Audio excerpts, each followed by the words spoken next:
Hello, everyone, and welcome to this special episode of Engineer Your Success, Leadership, and Life Harmony Like a Mother show. I'm your host, Kenya Romanovska, award winning investigative journalist turned maternity leave and working motherhood strategist. And today I have a special guest from the other end of the world, Shikha Khanna.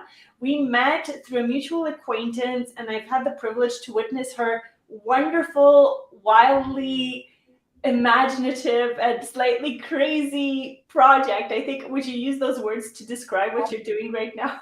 Absolutely. I use that all the time. You just Yes. described it perfectly.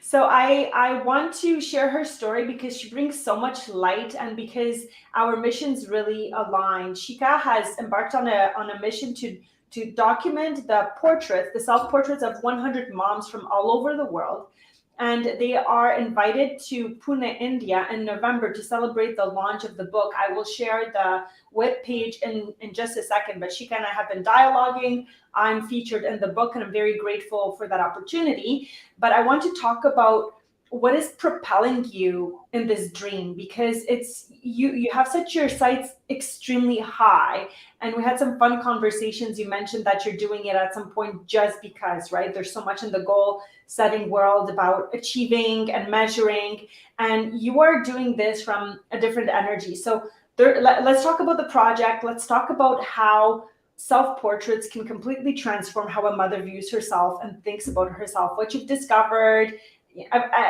so much to cover. So, what do you want to start with? How do you want to share about yourself, about your life as a photographer, as a mother, your project? Let's dive in. Kenya, I always say that when you give a mic to a passionate person, you should be careful. It can go on for 6 hours and continuously, and they still don't get tired. But I will keep it short because I need to put it in some timeline. And I've been speaking to hundreds of people in the last 2 months. So I've learned how to not talk for 6 hours, which I can even today, in spite of my festival and whatever we've gone through the whole day. I think I just want to take this as a timeline that um, it it just evolved, and I want to start from here that it evolved and it evolved and it became a dream, and now it's becoming a reality. And that's something I will definitely share when I reach the stage and it's done with, because I'm very excited to share, especially with mothers, that it's possible to dream with. I had a 4 month old with the lockdown when this whole process started. And at that time, I thought it was starting at the time that I started. But when you start evolving, you realize that it started right at your childhood, and you were being led to this, and every single thing that was a problem, and was thinking that it should not be in my life, was actually the reason why you are there, what you are. So that's one piece that's brought me here. But just to avoid confusion, to take back to the facts, I'm India's first baby and child photographer. I became a baby and child photographer at the age of 18. I studied, India never had formal studies for photography. Australians came in. I was fascinated. I wanted to do the course. My father, who's my soulmate, who's everything to me, said, all right, this girl is going to do it. Joint family system, business class family, never. They're worried that there are no women photographers. What is she going to do? And on top of it, she's talking about baby and child photography. What the, hey, it's that now about, in this country, nobody had heard of it. But I was, I think, as determined as I wanted to be, just because I decided to become. There was again no reason. There was just because I wanted to become a baby photographer, and that fascinates me. I became that. To go back into my childhood, my mom was, schizophrenic, and in India, schizophrenia at 35, 40 years back was not recognized, and it became more exaggerated once kids came in, me and my brother. And being a joint family, my dad was madly in love with her, but he tried to figure out how to get the violence in control. And then there are more families coming. I'm from a joint family of 13. So there were two more families who got married, and their wives came in. So, you know, sh- at that point, it was said that, she'll have to leave. And at 6, one fine day I wake up and she's not there. And there's no question asked, and why and what. And you try to understand, because you try to understand, and then you pan out with that, and you get a loving family. What else do you need? You have a loving family, right? What else do you need? So you just become responsible of your questions, and you grow up, and you, so it's a journey that I took, and I was so called responsible. And then and why am I telling you that it's important to know that how abandonment can affect you, and then as a mother it affects you sometimes as well.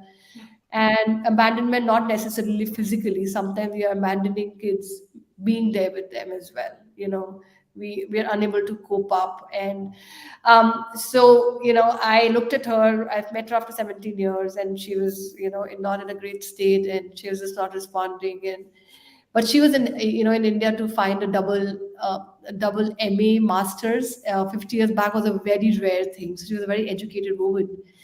And then he left her, and I told my dad, thank God you never left me with her. I could have, I'm so grateful to you, and the fancy life and love and everything. And my till you become a mother, right? At the day I became a mother, it hit me hard that what was she going through, I said, this is what she was going through. She was holding two kids and breastfeeding them and doing this and schizophrenia and stuff and a joint family. So, well, that also, more than that, I became very obsessive with my child. And my first child, he couldn't open his eyes and not see me. He had to see me. Like I was obsessed. So I would just keep sitting next to his crib and his bed, and I'll just keep waiting there till the time he wakes up so that he sees me. We're not realizing it what was happening unless I realized that I was looking for my mother. I think, because I opened my eyes and I didn't see her. So things like these were panning in, and slowly I was getting into a shell as a mom, and then I had to bring myself out with a lot of inner work, and recognize. And my life as a photographer, to go back to cut it short, was always to bring light in my clients. I don't know, I was obsessed with wanting to bring light in their face. And whenever I went out to ask my clients, what do you want? The mothers were my clients, and the list of what I don't want was so much longer, Kenya, that I decided I will never ask a mother what she wants in a picture. I will give her what she doesn't even know that she has it. And that was my only mission through my photography. And I was really recognized for bringing that happiness back. And mothers would put the pictures and say, we don't even know this woman. We don't even know who she is. How have you brought her out in the pictures? And in our pajamas, you brought her out, we don't know. So, well, that's the dots that I've connected why I'm here today. And I don't want to continuously speak. I want you to ask me questions. But before I wrap up this part, is that, this whole thing and then lockdown, and I had to pivot online to teach photography, and I refused to go online. I don't want to go online anymore because I have to show my face. Look at my hair, look at my teeth. I was losing teeth with my older one. Some problem happened, and dark circles and all the juggling. I'm not showing up, and I'm like, hold on, you're just talking like all the mothers you were photographing. Like, how can you justify your work in bringing light when you don't have light inside of you? How, what basis are you saying that your work of 25 years has any justification, because it was only outwardly, not inward? And hence the journey started. And hence I started researching, and then I started to find mothers not in my country but everywhere in the world are feeling the same. So this whole journey started, and I would leave the question there so that we can pan out an interaction rather than me going on for next 6 hours about what happened. So that's how I started this project, and then I'll leave it to you to ask the next question. What comes to you? Wow, I'm taking a moment to take it in when I think what your mom experienced, and juggling motherhood and an undiagnosed or untreated serious condition. It must have been terribly difficult for your whole family, right? And for you to take that experience and turn it into light, it does take a lot of inner work. You are right, and that's where you and I connected, really recognizing the inner dialogue that mothers have. We can be so cruel to ourselves inside. We've just performed an amazing miracle, keeping the human race alive, and yet we can have such poor inner dialogue and self-esteem. And what you're doing with the project of having 100 moms do self photography and jump over that hurdle, that psychological hurdle of I don't look good enough, I'm not worthy, right, of taking pictures of myself. There's a time where I looked at my photos and it was always photos of my husband with my kids, right? And I didn't see myself there. What have you discovered by inviting mothers to take those photos? What are some of key clips and stories of transformation or self-discovery or life-changing moments when women actually did get in front of the camera and take a picture? I think first, again, journey comes through you. And for me, I just started to go on every picture I put, I was like, horrible. But I had decided I will put it. Horrible, horrible. Look at yourself. Horrible, horrible, horrible. And after hundreds of pictures of horrible, one fine day I'm looking at myself, I look beautiful. And then it had started to emerge. I started to accept myself. I started to not see the detailing. Because what happens is, as a photographer, when I used to go to shoot, okay, and I used to look at mothers and they would say, can't you see this little thing in my this thing that has come up since pregnancy? I didn't even see that.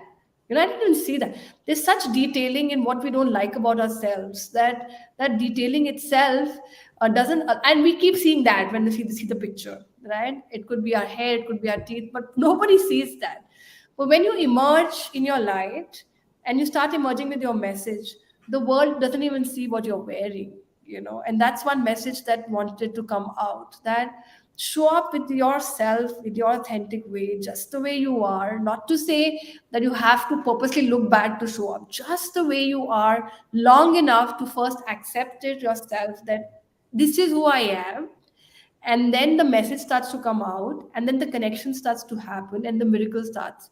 But that path from there to showing up is so tough, because we keep giving up, we keep criticizing, we keep putting ourselves down. So when these 100 mothers, the book is called 100 Self Portrait, 100 Dreams, they are declaring their photos just the way they want it already to the world. So these 100 lives are already impacted, that these 100 mothers are going to pan out to a global book, where they are putting the pictures the way they want, not the way the author wants, like the curator wants, the way that family wants. Why are you putting this picture? Like, there are pictures with mothers making faces because they love making funny faces to their children, and that picture is in the book. So, uh, just the way they always wanted is freedom itself. With so these 100 lives was the first reason to impact them, to give them an opportunity, a stage, a light, and say, go show up the way you want to, and I will see the world, I'll look at the world. Let me just, like, nobody will tell me that why did you put this picture, right? So I gave the permission to these 100 moms to show up just the way they wanted. And the 100 dreams was that everything that when you bring out always needs responsibility, always needs impact. And when I found talking to these moms like you, they all had a dream of impacting the world. So my dream became to hold their 100 dreams, so that their 100 dreams can be launched, so that they can get impact, impact hundreds of dreams ahead. So then this project becomes a responsible thing, not for the participant, but for the reader, for the panning out, for the ripple effect to the children. And that's why 100 Self Portrait, 100 Dreams is a book that is becoming very beautiful. I just received a call from one mother, and message from a mother, email, saying, I haven't left my country since she had a special needs kid. I think she has a kid with some special needs that she needs to attend since 1997. And I'm just coming for the launch because I feel I should be honored on the stage. You know, nobody does that for somebody they met on Facebook, India. Like, nobody does that. Somebody they've been following on Facebook. And who knows, like, like when I'm walking with this project today, it's like, I have to make it because there's so much trust in it. What if I'm unable to do it? But when you hear that letter, it gives you responsibility, because something irrational is happening which none of us know. It is not me. I'm just holding it, and I'm holding it so that it doesn't slip out and scatter. And I'm putting all the effort so that it's like there. But the time has come to honor motherhood in the golden light. People are Yeah. telling me, why are you making such a big deal? I said, why not should I make a big deal? So like, oh, whatever you do is going to promote the book. I said, exactly what I want. I want these books, these 100 stories to be heard, because there are lesbian moms, there are LGBTQ activists, there are Air Force officers, there are moms who've lost a kid, there are moms with, surgeries of the children, 13 surgeries, brain surgeries before the age of 13, you know. Why should they not become popular? Why should this book not become popular? And whatever it takes, we make it a page three event, make it the prime minister's letter, make it everything. I will knock the door and say, make it the spotlight, because this is the moment of the golden line. It might look small today, but its ripple effect is going to be tremendous. I already can see it. But maybe in 6 years, people will start to believe. So that's what this book is all about. Yes, yes, yes, yes. Mothers are so tired and vulnerable and often discouraged in those early stages, right? And we often don't have the energy to tell our stories. And as you mentioned, we feel too, well, we don't feel like showing up on camera because we think my hair, right? My teeth, however, my body after we gave birth. And so those stories literally need to be extracted, right? It's kind of like you need to pull us out of that darkness to share those stories. And I remember when I was starting to launch my work, I had such a hard time finding photography that I found inspiring. Nothing, you had pictures of the pictures of working moms. When I researched them, it was a mom with a baby and a laptop. And like, I've never worked with my baby in front of me with my laptop. It's impossible, right?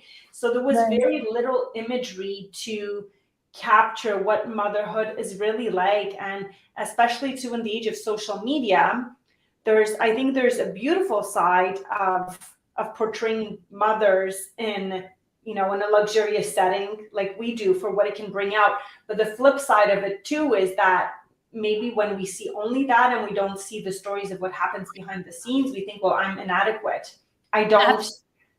I don't deserve it, or I'm failing. However, so bringing to light all the full coloration of what motherhood is in the moments of despair, and then in the light as a goddess, right, for what we've created.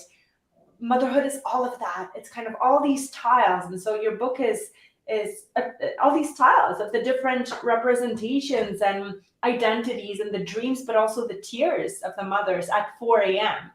And I titled my essay in the book 4 a.m. because often we are at 4 a.m. just exhausted, right? And thinking, how am I going to make it through the day? And yet there's been a lot of magic happening at 4 a.m. as well for me.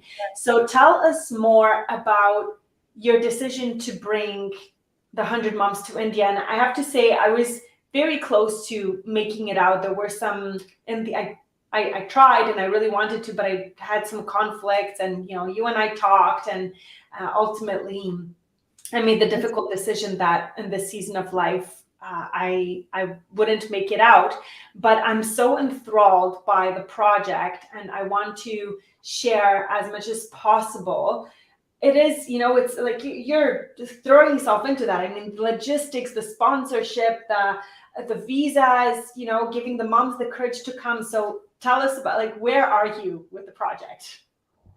Well, I think before that, the 4 a.m. thing is such a when this book started, I always said that this book is for that one mother. Even if that one mother who has this book, and in the night she's like, I just cannot take the next day, and she looks at these stories and she can say, wow, if these moms can do it, so can I. Because if some of these moms in the book have like just done some impossible stuff.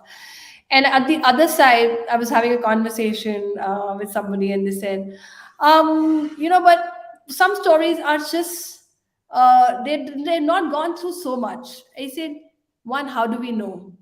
What is the measurement of what you've not gone through? Like, everybody's journey is so different. So I'm bringing both sides. Some journeys are so obvious, like domestic violence, like getting paralyzed and then going from being a lumpian. These are very obvious journeys, but there are little silent journeys which are very, very tough, which are everyday things as well. So this big book brings light to all, just mothers in general, because just being a mother itself, just because probably somebody like my mother cannot speak for 60 years of her life, just sitting there and waiting to die, doesn't mean her story is not It's not there to be honored. Or somebody who's juggling the corporate life every day, and she's every day giving up, doesn't mean her journey doesn't need to be acknowledged. So that's something, that one thing I wanted to share, that this is not about extraordinary mother or an ordinary mother. This is just about a mother. And from there we've panned out. Now coming to India, everything in my project was a clue. And I was sitting in one of the Zooms, and they said, "What if we met in India?" I was like, so that's the clue now. Now I have to make this happen. So I'm like, all right, then we're meeting in India now. So that's it, announce. And it's been it's an incredible adventurous journey, because everything is rolling, everything is coming in place, and the impossible thing of getting sponsors, funds, it's just a journey. Because people are asking, what's the matrix? What are we paying for? I don't have the matrix. I just have the inspiration, and that's a good enough matrix for anybody to pay for this. Because I went to a Rotary Club as a speaker to take these stories there, and then I was just listening to everybody, talking to each other, saying, "I'm not just another person coming talking about motherhood." So I said, "All right, everybody who's been birthed by a mother, raise your hand, and everybody else can leave." And there was a pin of silence there. Is it? I give permission, because it's not for people who've not been birthed by a mother. It's only for people who've been birthed by a mother. And then they all started to laugh, and they're like, "Yeah, laugh, we're listening to what you're saying." I said, "It is connected to you, what I'm saying. It is connected to you, what I'm saying. So listen up hard. I don't have the matrix today, but I will show you the impact in 6 years down the lane with what we are doing. And this is the first benchmark that we are creating, the first flag we are putting. So yes, we have 10, 11th, 12th, and 13th, the launch. Mothers are showcasing their work with whatever way they can. We have a big run with 1,500 moms and daughter run happening in the morning, 21 kilometers. And our Olympian mom is going to do the flag hosting. We are going to do a virtual run. I would love you to at least participate that way on that day. So the moms, we had done a virtual run in March, and we completed 8,000 kilometers. The target was 10,000 of only moms in the book in awareness campaign for mothers' health. So lots of exciting stuff, and the launch, and a constant walk and knock. And now I've become like a monk, because monks ask when they knock the door without ego. And I've learned a lot. So I have a lot to share. Post, I think there should be an interview: how to dream, how to believe, how to catch the stuff that's been sent to you, to catch and hold on to, and not doubt, and just keep moving, and fall every day, but rise with a smile and say, let's laugh about it, and let's just keep Yes. moving. So it's possible. I've done it with a 4 month old in my hand, and a 6 year old, 7 year old, with lockdown. And big dreams are possible. And before I wrap up this whole thing, I want to say that when a mother lies low and says, "Oh, this is what I can do," her children can only go a little up and think that's the height they can reach. But when a mother holds her child on her back, ties it up, and climbs the mountain, and then shows the view from the top, the child that is going to see that view is never going to forget what the world holds on for them. So we Yes. must dream and hold our children, and sometimes walk slowly, and sometimes fast, and sometimes juggle. But when we are done and we've reached the top, the one family member, I had so many family members, when the prime minister letter came, was my 8 year old. He was jumping like a kangaroo, and I was like, he won't forget this moment ever, that his mom got the prime minister's letter acknowledging her work. I've already put a winner by dreaming myself, so that he can dream and say, it's possible. My mom got it. I can get it too. Yes. Yes, so much yes to all of this. I had a similar moment actually where I had to do a 30-second pitch, and or 1 minute. I had 1 minute to talk about what I was doing. So I asked her, you put your heart on your hand and think of your mother. She gave you life. We are all a statistical improbability. I mean, think about the moments of when we were created. It's statistically improbable and impossible for all of us to be here. And we take we often take our mothers for granted. The mothers who carried us, who birthed us, who took care of us. Like it's something that everybody has seen every day, so it seems ordinary. But it is not. It is the hardest job is not the right word, but it is the hardest thing that most women will do to, have a child and then make decisions every single day, those small decisions to show up, to be present for the children when it's hard, when you're sick, when you're suffering yourself, when others need you, when you haven't had the time to take care of yourself. Nobody's ever fully prepared. We've just been taken, women and their ability to mother and suck it up has been taken for granted for centuries and centuries and centuries. And yet we keep on doing it. So, yes, it's time to celebrate. Yes, it's time to bring back to light. We define ourselves so much through our CVs and our professional successes or comparing ourselves to others. But the idea, even if you look back generations and generations and generations, there's a great grandmother who gave birth to your grandmother, who gave birth to your mother, and now you are here, right? And you are keeping life going. And without that, nothing would be possible for us humans. Without us, nothing would keep on continuing and Right. happening, For right? sure. So of Well, course it's time to celebrate. Of course, I think it will take some time for us to stop seeing motherhood as something ordinary. It's something extraordinary, and it is miraculous every single day in the tiniest gestures. So thank you so much for making this happen. It is a significant, I mean, it's a major undertaking for you to do that. All the work required behind the scenes, all the logistics, the leadership, the determination, the getting yourself through the moments where you're like, what have I done?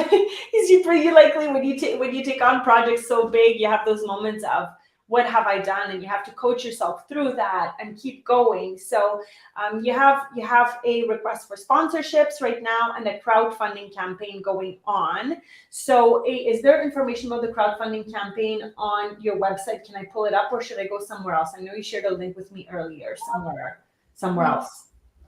Yeah, it is on my website as well. There is a contribute button there as well, and it's on the home page. So it's called Mum India. If you go down, no, not this is not the page. You have to go to mumindia.com. This is shikakhanna.com. So go to our event is called Mum, which is Mother United Movement, and there's a website for that. It's called mumindia.com, and there is a contribute button to that. And yeah, There we that's go. the website. And if you just scroll down, you will see everything about us, and how do we contribute, what are we doing, and this is a Oh, I was actually listening to some podcasts and on squatting yesterday. So this Can I is tell you another secret? I've already reached out to him to give us a message for the lunch.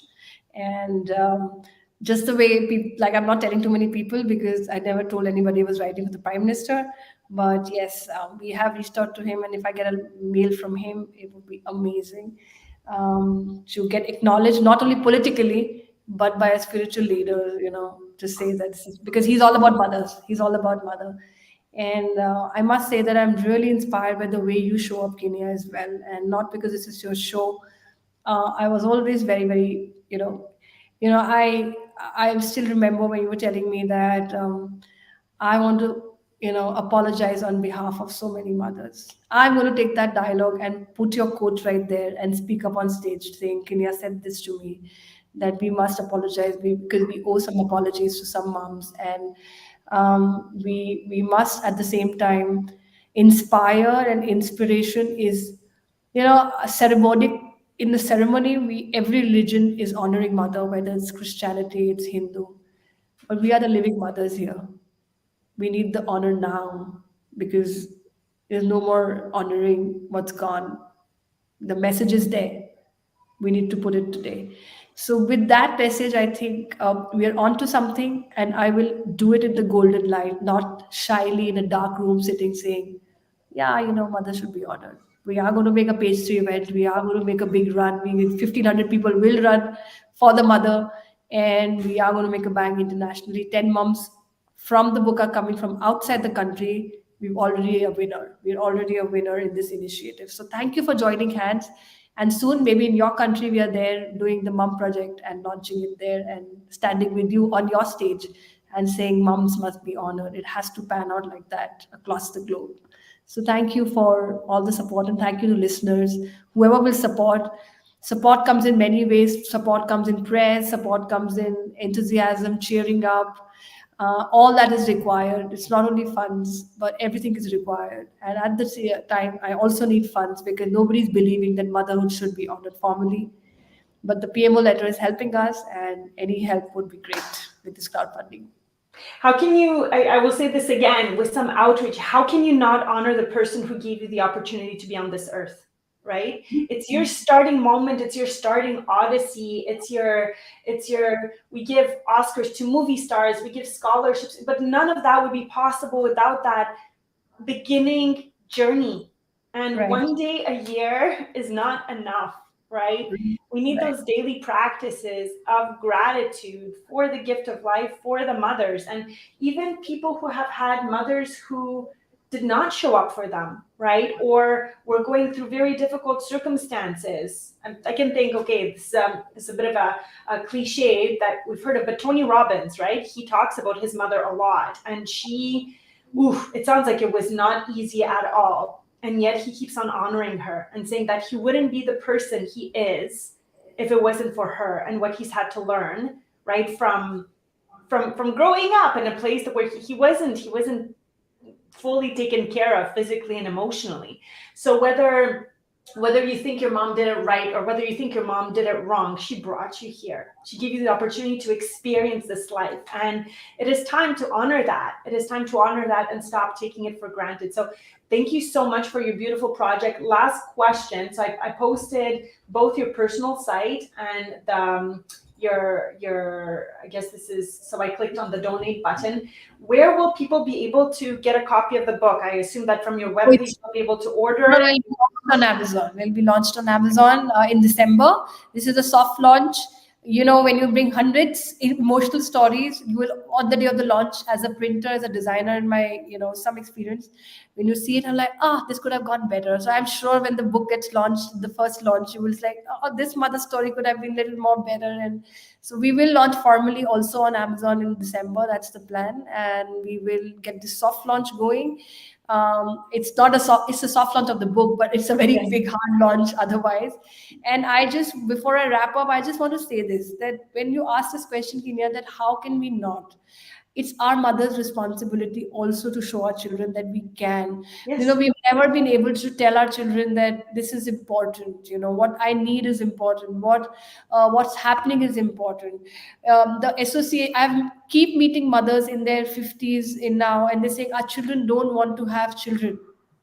They don't want to have more children because they think it's a problem. So I'm like, it's not their fault. For generations, in their DNA and genes, we've put it that motherhood has been a struggle. She has to let go of her dream. So we have to start dreaming again, so that our children think that my mother was always dreaming. What are you talking about? She never had a tough time. Even if that view comes, it's an empowering view for the child. So as mothers also, we need to dream again and trust that we can create magic, so that our children can create magic, and the honor will come on its own to the next generation. It'll come. They will start seeing it, and that's what I want to say, that just dream. And it doesn't matter how big the dream is, or this has to be as big as mine or as small as something. Dream, be proud of it, walk with it. And my next mission after the launch is that in the government form everywhere in the world, there should be corporate, entrepreneur, and mother as a box, not a housewife or a homemaker. There has to be a pride in ticking that box and saying, Yes. yeah, I'm a mother. The mother has to start doing it. She has to Yes. stand up and do that. That, Absolutely. yeah, I'm a entrepreneur. Yes, I'm a corporate. I'm a mother. Do you need any other explanation than that? What my struggle would be? So that's my next mission going on, getting announced on that day. And thank you so much for this time. And I Thank know. you, Shika. Thank you. It's such an honor to know you. So again, if you're watching this video, please share the video. Please share the links. Please share it with your own personal story of you honoring yourself as a mother. Often we have to start with honoring ourselves before we get it from others, right? It's inner work. It's an inner journey, and I invite you to do just that. You are amazing. You are worthy. You've performed a miracle by creating life. It's time to celebrate you today. Take 5, 10, 15 minutes to do that, right? And say, yes, I'm amazing. Okay. Shika, thank you so much for joining us today. I will see you backstage in just a second. Absolutely. Thank you so much. You're amazing, Kenya. Great work, and we will do it together, no matter We what will. country. We will. Don't jump off just yet. I will see you backstage. Yes, I'll stay.